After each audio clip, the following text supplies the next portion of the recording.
बच्चों, आज हम सभी व्याकरण में पद परिचय पढ़ेंगे जो हमारे व्याकरण में पाठ्यक्रम में निर्धारित है। तो चलिए देखते हैं पद परिचय। बच्चों, जैसा कि नाम से ही ये ज्ञात हो रहा है, पद और परिचय यानी पद परिचय, यह दो शब्दों से मिलकर बना है, पद और परिचय। तो सबसे पहले हम यहाँ देखेंगे कि पद किसे कहते हैं। बच्चों, यहाँ ध्यान देने योग्य बातें ये हैं कि बहुत से लोग पद को ही शब्द मान लेते हैं कि पद का अर्थ होता है शब्द, पद को शब्द कहते हैं। लेकिन यहाँ ध्यान देने योग्य बातें हैं कि इनमें थोड़ा सा अंतर होता है। बच्चों, पद ही शब्द नहीं कहलाते हैं। शब्द क्या है? जैसे क, म, ल, वर्णों के सार्थक समूह को हम शब्द कहते हैं। तो ये क्या है? वर्ण है, क, म और ल।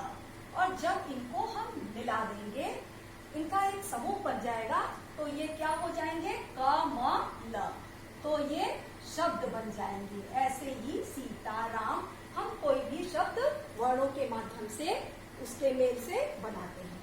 तो ये क्या हो गए? शब्द। और जब इन्हीं शब्दों को हम वाक्य में प्रयोग कर देते हैं, तो यही शब्द शब्द न कहला करके पद कहलाते हैं। जैसे उदाहरण देखेंगे कि हमारा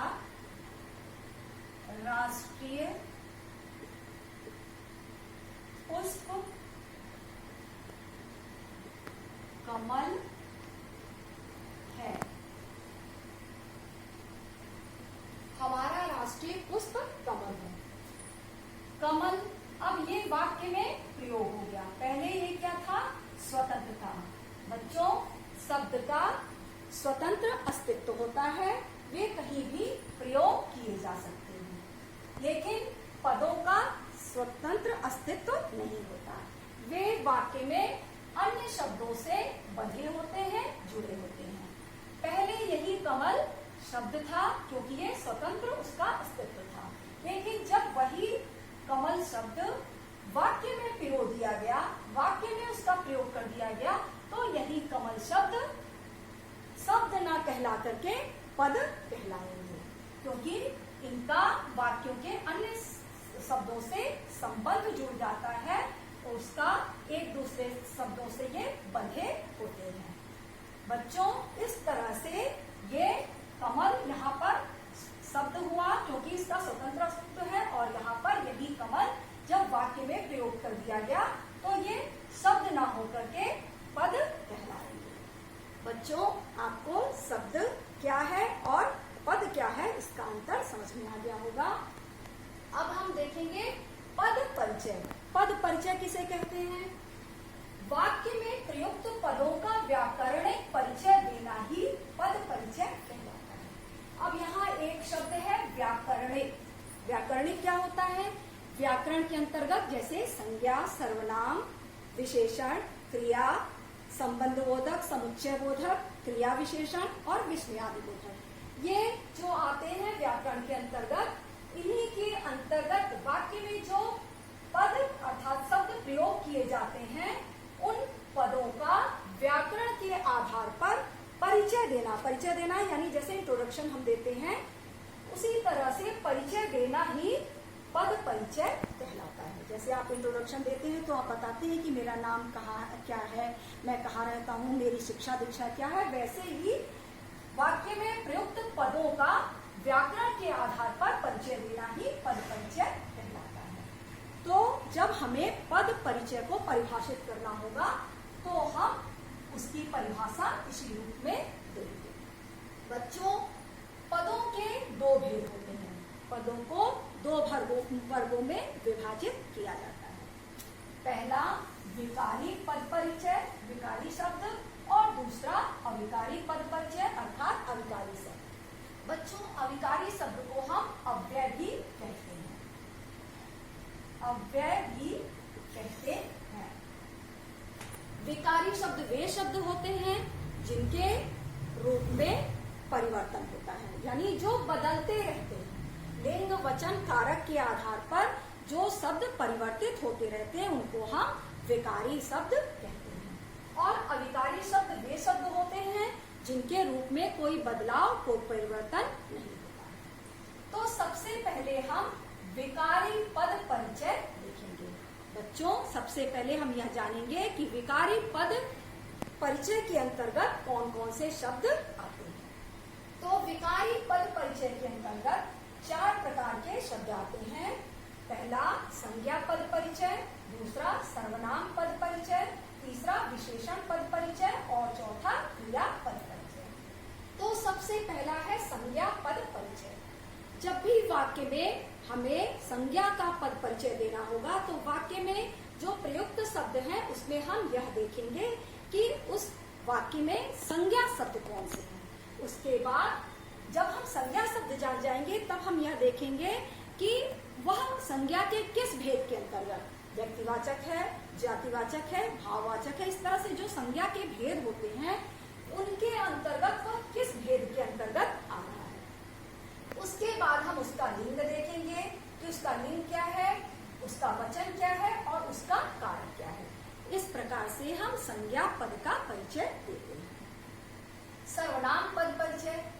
संज्ञा हम किसे कहते थे कि किसी व्यक्ति, वस्तु, स्थान आदि के नाम को संज्ञा कहते हैं। वैसे ही सर्वनाम पद परिचय देना होगा तो सर्वनाम किसे कहते हैं, जो शब्द संज्ञा के स्थान पर प्रयुक्त किए जाते हैं उन्हें हम सर्वनाम कहते हैं। तो वाक्य में जब हमें सर्वनाम पद का परिचय देना होगा तो देखेंगे कि सर्वनाम पद क्या है।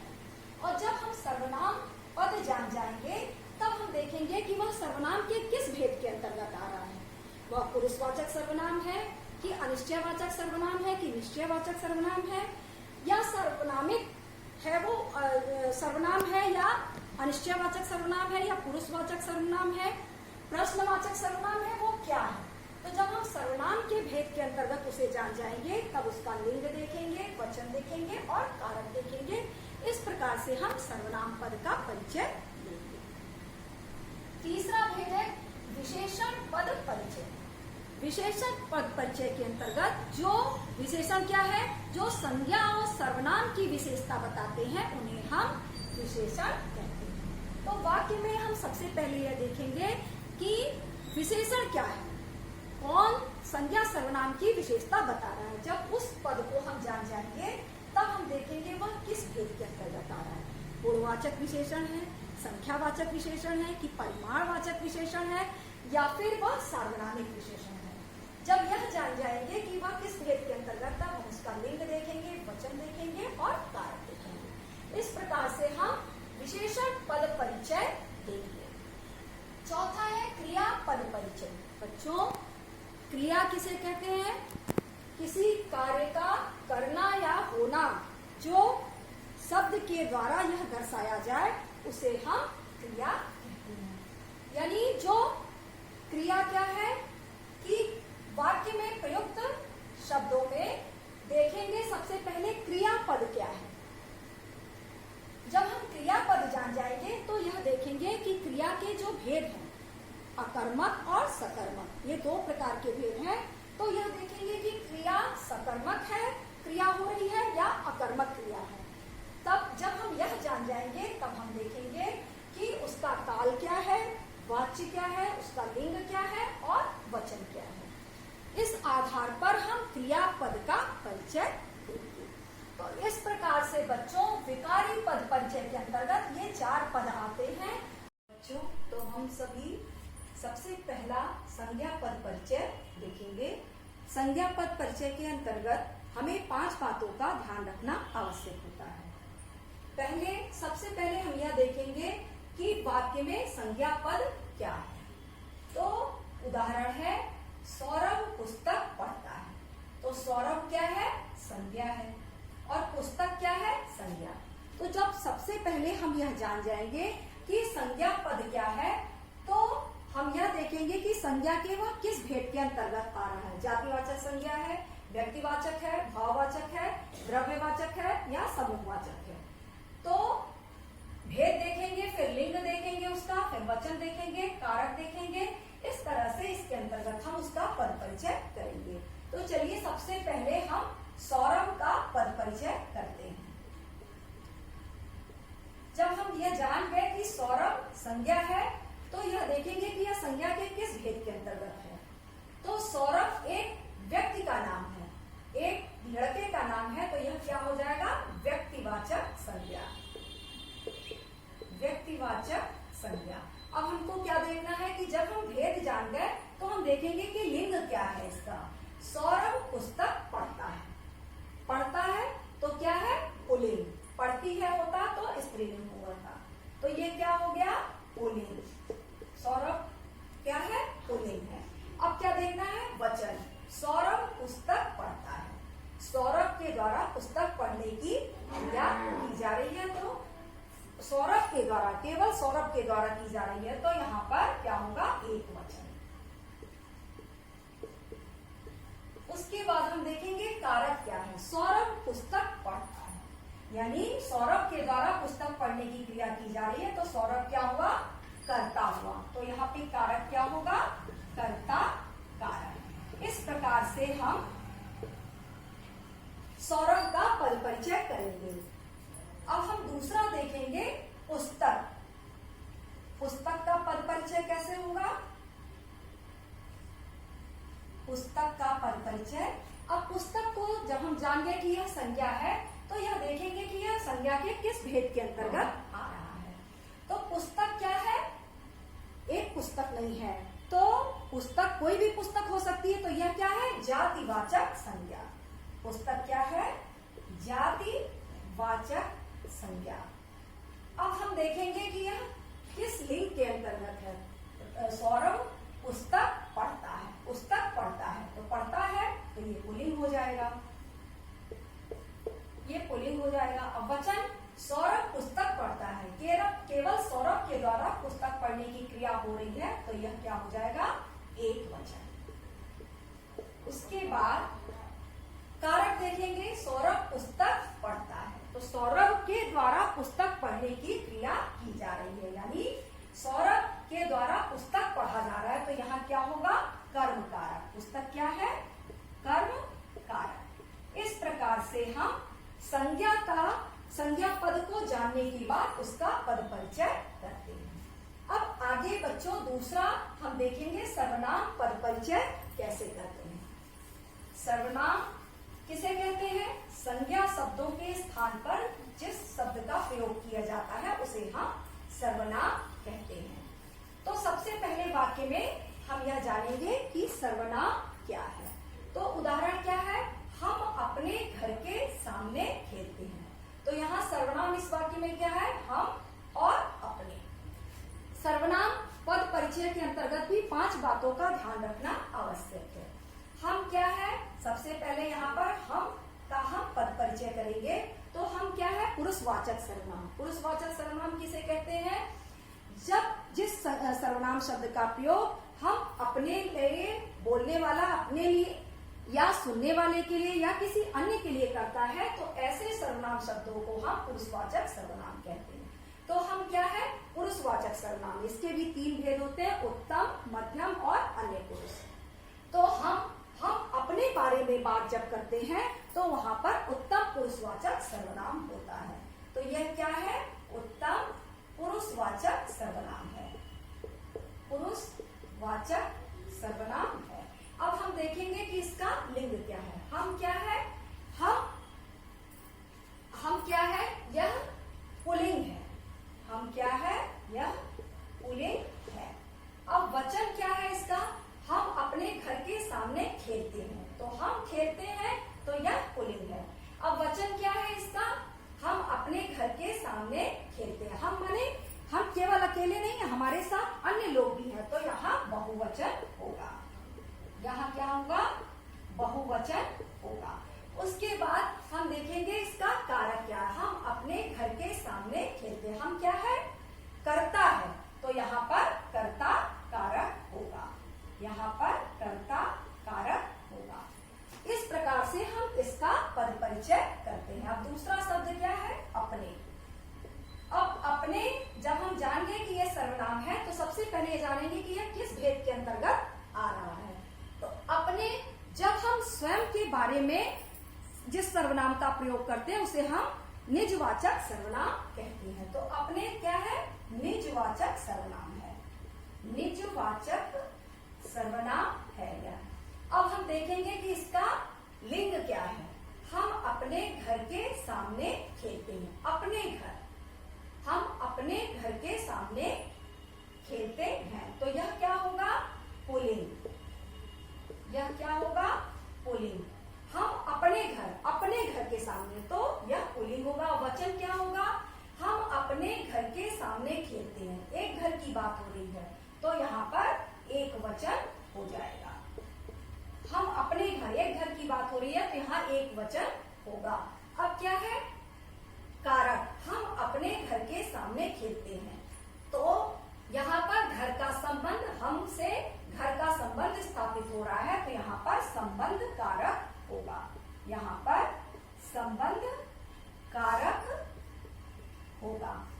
इस प्रकार से बच्चों हम सर्वनाम पद का परिचय देते हैं। इस प्रकार से हम देखते हैं वाक्य में कि कौन सा शब्द सर्वनाम शब्द है, और उसको जानने के बाद हम प्रत्येक शब्द का इसी तरह से लिंग, वचन, कारक और भेद के अनुसार उसका पद परिचय करते हैं। बच्चों, हम सभी तीसरा पद परिचय देखेंगे, विशेषण पद परिचय। तो इसमें भी हमें कुछ बातों का ध्यान रखना अनिवार्य होता है। तो सबसे पहले हम उदाहरण से इसे समझेंगे। यह घड़ी मेरी बड़ी बहन की है। वाक्य में हम सबसे पहले यह देखेंगे कि विशेषण शब्द क्या है। यह घड़ी मेरी बड़ी बहन की है। घड़ी क्या है, संज्ञा है, और बहन क्या है, संज्ञा है वाक्य में। तो अब घड़ी की विशेषता कौन सा शब्द बता रहा है, यह। घड़ी की विशेषता कौन बता रहा है, यह। तो यह क्या हो गया, विशेषण। जो संज्ञा सर्वनाम की विशेषता बताते हैं उसे हम विशेषण कहते हैं। ऐसे शब्द विशेषण कहलाते हैं। इसी तरह बहन की विशेषता कौन बता रहा है, बड़ी। तो बड़ी क्या हो जाएगा, विशेषण हो जाएगा। तो बच्चों, जब हम यह जान जाते हैं वाक्य में कि विशेषण पद क्या है, तब हम उसका पद परिचय देते हैं। तो सबसे पहले हम यहाँ पर यह पद का पद परिचय देंगे। अब हम यह देखेंगे कि यह, जब यह विशेषण हमें ज्ञात हो गया, तो हम देखेंगे कि विशेषण पद ये किस भेद के अंतर्गत आ रहा है। तो विशेषण के भेद क्या है, गुणवाचक विशेषण, संख्यावाचक विशेषण, परिमाणवाचक विशेषण और सार्वनामिक विशेषण। तो यह क्या है, यह वह ये सर्वनाम शब्द है। जो सर्वनाम शब्द संज्ञा की विशेषता बताते हैं उन्हें हम सार्वनामिक विशेषण कहते हैं। तो यह क्या हुआ, किस भेद के अंतर्गत आया, सार्वनामिक विशेषण। सार्वनामिक विशेषण, तो ये सार्वनामिक विशेषण हो गया। तो अब हम यह देखेंगे कि यह इसका वचन क्या है, यह कौन सा वचन है। यह घड़ी मेरी बड़ी बहन की, यह घड़ी यानी एक घड़ी के बारे में बात हो रही है, तो इसका वचन क्या हो जाएगा, एक वचन। बच्चों, और घड़ी की विशेषता कौन बता रहा है, यह शब्द बता रहा है, तो यह क्या हो जाएगा, विशेष्य। यह घड़ी का विशेष्य है। अब विशेष्य क्या होता है बच्चों, जहां जो शब्द विशेषता को दर्शाते हैं ऐसे शब्दों को हम विशेष्य शब्द कहते हैं। तो यहाँ घड़ी की विशेषता यह बता रहा है, तो यह घड़ी का विशेष्य हो जाएगा। इसी प्रकार से हम बड़ी का पद परिचय देंगे। बड़ी, जब हम विशेषण जान जाएंगे तो यह देखेंगे यह किस विशेषण के भेद के अंतर्गत आ रहा है। बड़ी, छोटी, अच्छी, यह गुणवत्ता व्यक्त कर रहा है, तो ये बहन की गुणवत्ता को बता रहा है, तो ये कौन सा विशेषण हो जाएगा, गुणवाचक विशेषण। यह गुणवाचक विशेषण हो जाएगा। उसके बाद हम यह देखेंगे कि यह किस लिंग और वचन के अंतर्गत आ रहा है। बड़ी बहन, तो बड़ी क्या है, स्त्रीलिंग है। यह क्या है, स्त्रीलिंग है। और एक बहन की बात हो रही है, तो यह बड़ी, मेरी बड़ी बहन, यानी एक बहन की बात हो रही है, तो यहाँ पर एक वचन हो जाएगा।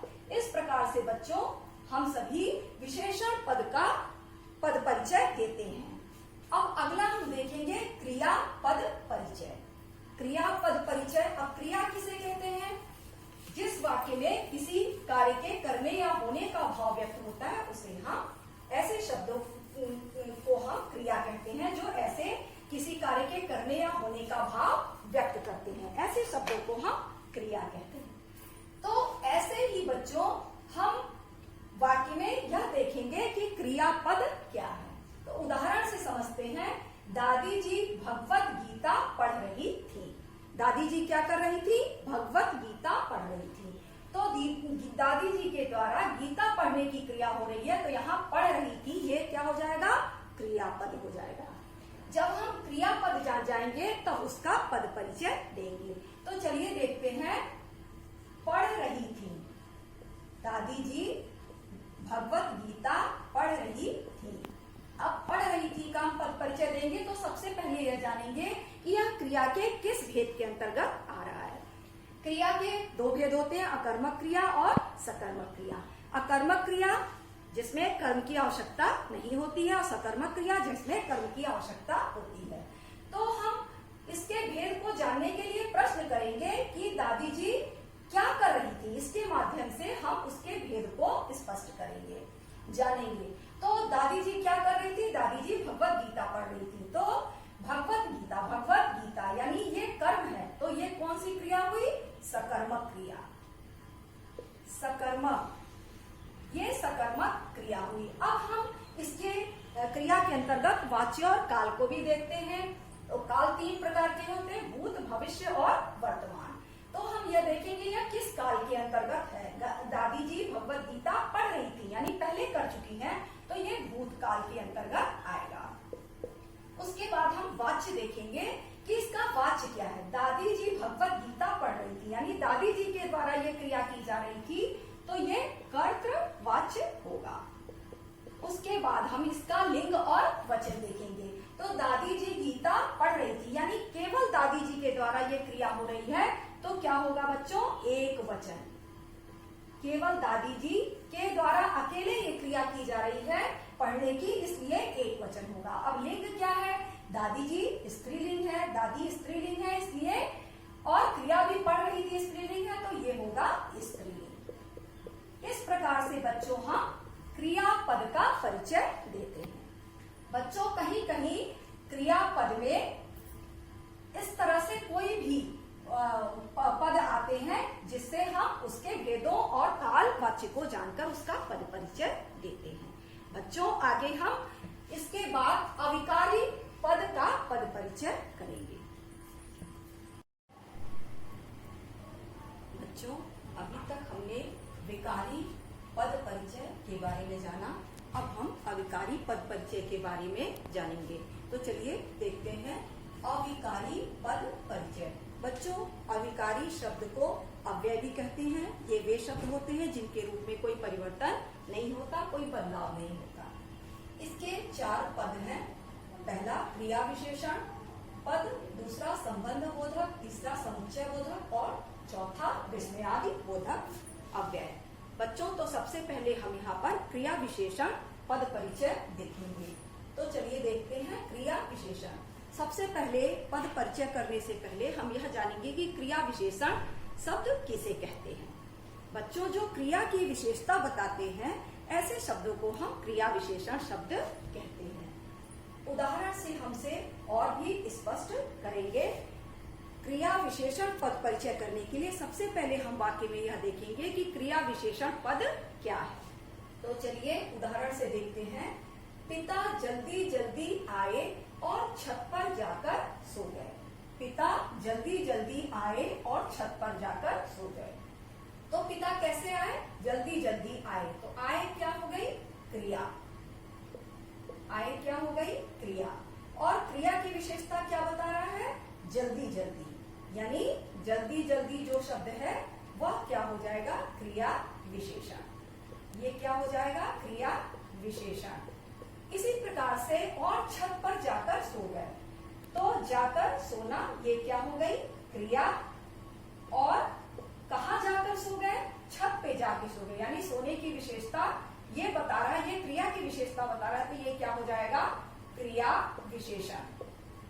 बच्चों जब हम पद में यह जान जाएंगे कि क्रिया विशेषण पद क्या है, शब्द क्या है, तब हम उसका पद परिचय करेंगे। तो जब हम वाक्य में यह जान गए कि जल्दी जल्दी क्रिया विशेषण है और विशेषता बता रहा है, और दूसरे वाक्य में जाकर सो गए यह क्रिया है और छत पर इसकी विशेषता बता रहा है। तो हम क्रिया विशेषण पद जान गए। अब हम इसका पद परिचय करेंगे। तो सबसे पहले हम यहाँ पर जल्दी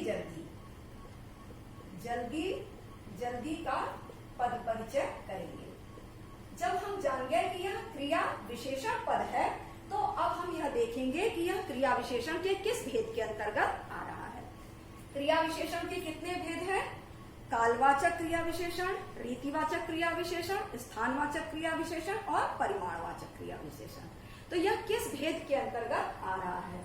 तो जल्दी पिता जल्दी आए। पिता कैसे आए? जल्दी आए, यानी यह आने का ढंग बता रहा है, रीति बता रहा है, नीति बता रहा है, इसलिए यह क्या हो जाएगा? रीतिवाचक क्रिया विशेषण। रीतिवाचक क्रिया विशेषण। बच्चों, अविकारी पद में बहुत कुछ बताने को नहीं होता है, इसमें केवल भेद बताते हैं और संबंध बताते हैं। तो पिता जल्दी आए। अब आए क्रिया की विशेषता जल्दी बता रहा है, ये रीतिवाचक विशेषण है और आए क्रिया की विशेषता बता रहा है। आए क्रिया की विशेषता बता रहा है। बच्चों, इस प्रकार से हम इसका पद परिचय करेंगे। दूसरा शब्द है जाकर सो गए। ये क्रिया है और क्रिया विशेषण क्या है? इसकी विशेषता ये बता रहा है छत पर। तो छत पर का हम पद परिचय करेंगे। छत पर। अब हम जब जान गए कि ये क्रिया विशेषण पद है, तो यह देखेंगे कि ये किस भेद के अंतर्गत आ रहा है। पिता जल्दी आए और छत पर जाकर सो गए, यानी पिताजी कहाँ जाकर सो गए? छत पर, किसी स्थान पर। तो यह क्या हो जाएगा? स्थानवाचक क्रिया विशेषण। स्थानवाचक क्रिया विशेषण। और यह जाकर सो गए, ये जो क्रिया है जाकर सोना, तो इसकी विशेषता यह बता रहा है। यह जाकर सो गए की विशेषता बता रहा है। जाकर सो गए की विशेषता बता रहा है, इसलिए यह क्रिया विशेषण है। बच्चों, इस प्रकार से क्रिया विशेषण को हम वाक्य में पद जान करके उसका पद परिचय करते हैं। अगला हम देखेंगे संबंध बोधक अव्यय। अगला है अविकारी पद परिचय में संबंध बोधक अव्यय। अब यहाँ हम यह देखेंगे कि संबंध बोधक अव्यय किसे कहते हैं। संबंध बोधक अव्यय। संबंध बोधक अव्यय क्या है? जो शब्द वाक्य में संज्ञा सर्वनाम का वाक्य में प्रयुक्त अन्य शब्दों से संबंध बताते हैं, संबंध को प्रकट करते हैं, ऐसे शब्दों को हम संबंध बोधक अव्यय कहते हैं। यानी वाक्य में प्रयुक्त जो संज्ञा सर्वनाम शब्द हैं, उनका अन्य शब्दों से जो संबंध व्यक्त करते हैं, ऐसे शब्दों को हम संबंध बोधक अव्यय कहते हैं। तो सबसे पहले हम वाक्य में यह देखेंगे कि संबंध बोधक अव्यय क्या है। तो उदाहरण से देखते हैं बच्चों। रमा नानी के यहाँ गई। इसमें क्या है? रमा और नानी ये संज्ञा शब्द है। ये क्या है? संज्ञा शब्द है। अब के यहाँ गई, रमा नानी के यहाँ गई, यानी रमा नानी के घर गई। तो के यहाँ यह नानी, रमा का संबंध नानी के यहाँ से स्थापित हो रहा है। कौन से शब्द से? के यहाँ से। तो यह क्या हो जाएगा? संबंध बोधक अव्यय। संबंध बोधक अव्यय। बच्चों, रमा और नानी ये संज्ञा शब्द है और इसका संबंध, रमा का संबंध नानी के यहाँ, यानी नानी के घर से बताया जा रहा है। तो के यहाँ शब्द संबंध बोधक अव्यय होगा। अब हम जब यह जान गए कि के यहाँ संबंध बोधक अव्यय है, तो उसका हम पद परिचय करेंगे। के यहाँ इसका हम पद परिचय करेंगे। तो हम सबसे पहले देखेंगे कि संबंध बोधक अव्यय के ये किस भेद के अंतर्गत आ रहा है। बच्चों, संबंध बोधक अव्यय के भी कई भेद होते हैं, जैसे कालवाचक, स्थानवाचक, दिशावाचक, प्रश्नवाचक, तुलनावाचक, समतावाचक आदि। ये इस तरह से, सॉरी बच्चों, प्रश्नवाचक नहीं होता है, तुलनावाचक, समतावाचक, दिशावाचक, कालवाचक, और स्थानवाचक। इस प्रकार से इसके कई भेद होते हैं, जिसमें हम यह देखते हैं कि संबंध बोधक अव्यय के ये किस भेद के अंतर्गत आ रहा है। रमा नानी के यहाँ गई, यानी रमा नानी के घर गई, तो के यहाँ यानी रमा नानी के घर गई, नानी जहाँ रहती है वहां गई, तो ये के यहाँ शब्द जो हो जाएगा एक स्थान के बारे में व्यक्त कर रहा है, दर्शा रहा है, तो ये क्या होगा, स्थानवाचक। यह संबंध बोधक के स्थानवाचक भेद के अंतर्गत आएगा। और यह रमा का नानी के यहाँ से, यानी रमा का संबंध नानी से बता रहा है।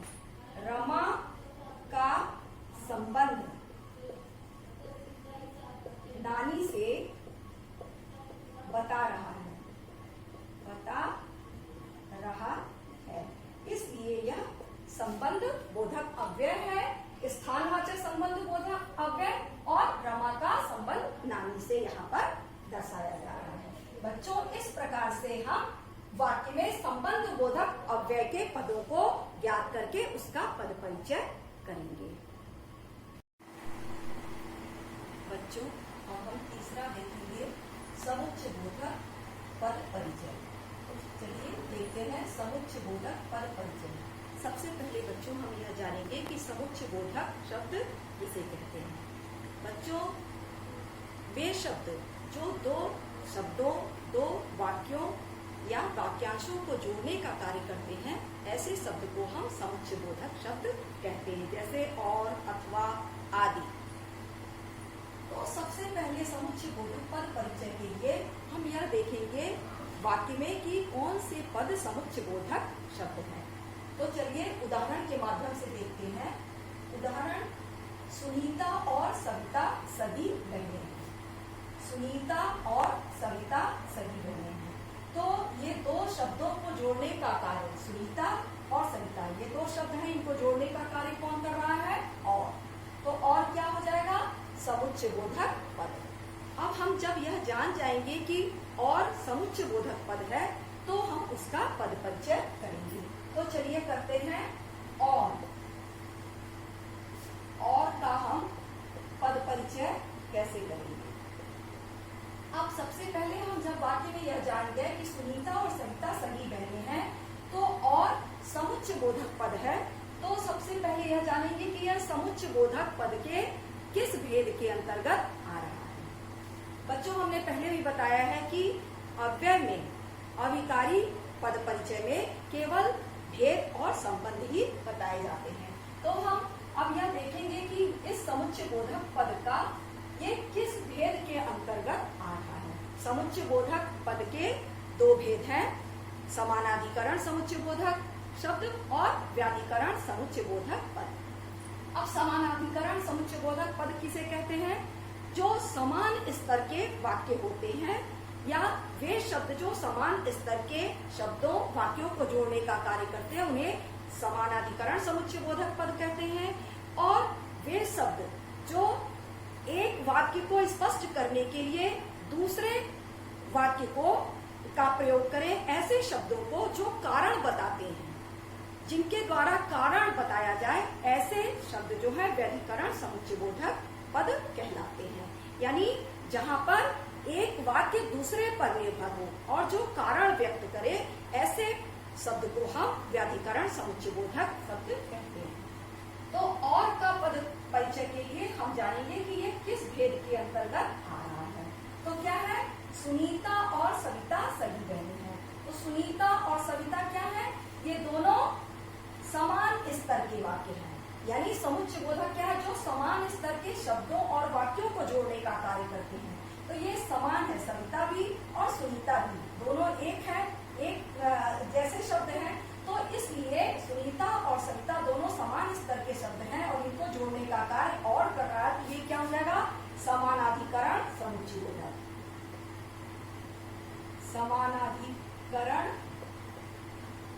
समुच्चय बोधक पद हो जाएगा, समानाधिकरण समुच्चय बोधक पद। अब यह क्या है, सुनीता और सविता सगी बहनें, यानी सुनीता का संबंध सविता से बता रहा है, इसलिए यह समानाधिकरण समुच्चय बोधक है। यानी यह समुच्चय बोधक पद सुनीता और सविता का संबंध बता रहे हैं, इसलिए ये दोनों सगी बहनें हैं, ये समानाधिकरण समुच्चय बोधक पद होंगे।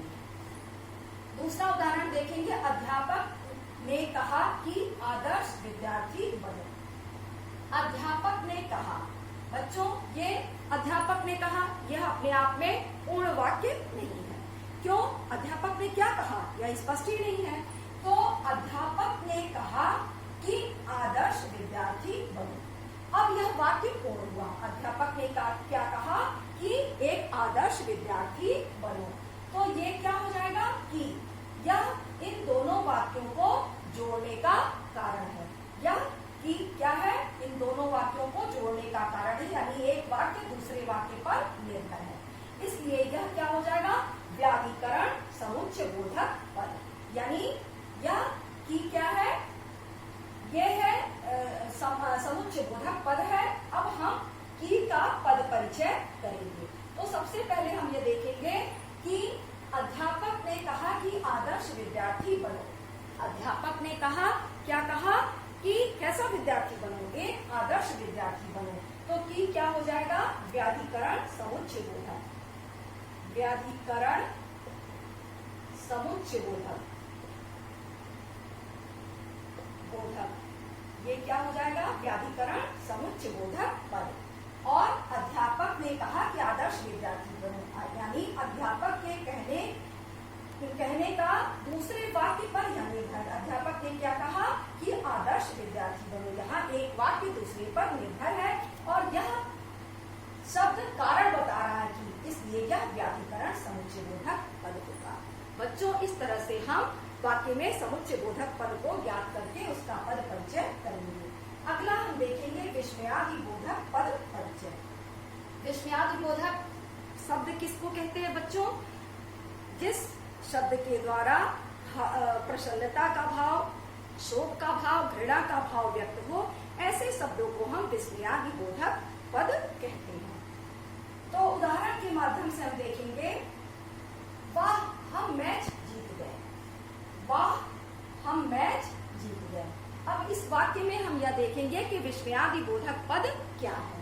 तो वाह हम मैच जीत गए, वाह शब्द से क्या प्रदर्शित हो रहा है, प्रसन्नता का भाव व्यक्त हो रहा है। तो वाह क्या हो जाएगा, यह विस्मयादि बोधक पद होगा। अब वाह का हमें पद परिचय करना है, तो हम क्या करेंगे, सबसे पहले हम देखेंगे कि यह किस प्रकार का भाव व्यक्त कर रहा है। तो वाह क्या है, हर्ष सूचक है, हर्ष सूचक है। इस प्रकार से हम वाक्य में यह जानेंगे कि यह किस प्रकार का भाव व्यक्त कर रहा है। यह प्रसन्नता, वाह खुशी का भाव व्यक्त कर रहा है, तो यह हर्ष सूचक भाव होगा। अब दूसरा वाक्य देखेंगे हम, आह पेट में बहुत दर्द है। तो आह शब्द से क्या प्रदर्शित हो रहा है, यानी आह शब्द से दुख का, पीड़ा का, दर्द का भाव व्यक्त हो रहा है। तो आह का अगर हमको पद परिचय करना होगा तो ये कैसा शब्द है, पीड़ा सूचक है। ये इससे पीड़ा का भाव व्यक्त हो रहा है, इसलिए यह पीड़ा सूचक पद है। बच्चों इस प्रकार से हम विस्मयादि बोधक पद परिचय के लिए वाक्य में यह देखेंगे कि वाक्य में जो पद है उसमें कौन सा पद, विस्मय में जो शब्द आते हैं, हर्ष, प्रसन्नता, घृणा, वो किस प्रकार का भाव व्यक्त कर रहा है, उसके बाद उसे ज्ञात करके हम उसका पद परिचय करेंगे।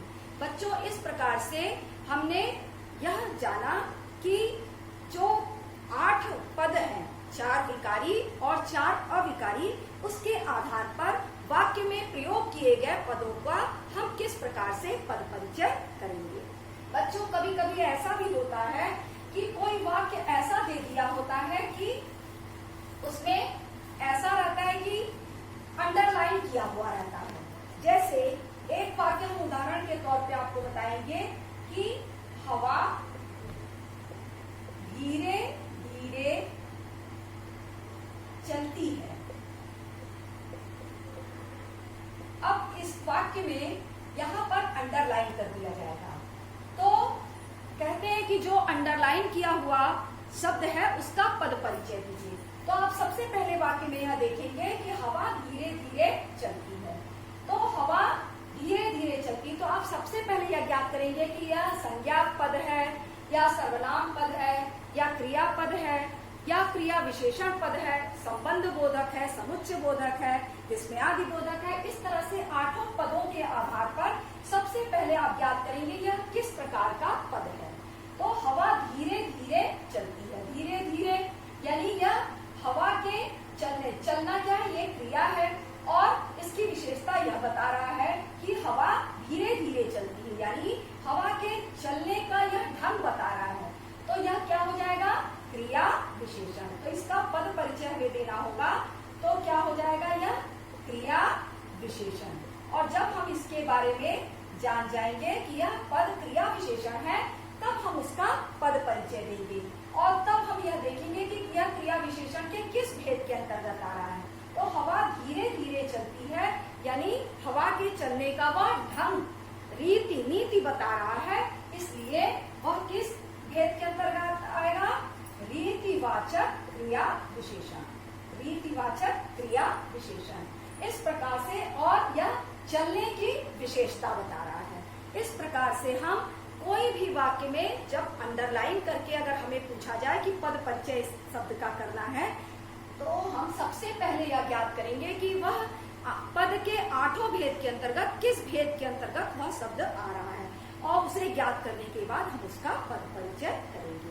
बच्चों, यह था पद परिचय, जिसको हम सभी ने जाना और इसी आधार पर आप वाक्य में प्रयोग किए गए पदों का पद परिचय करेंगे।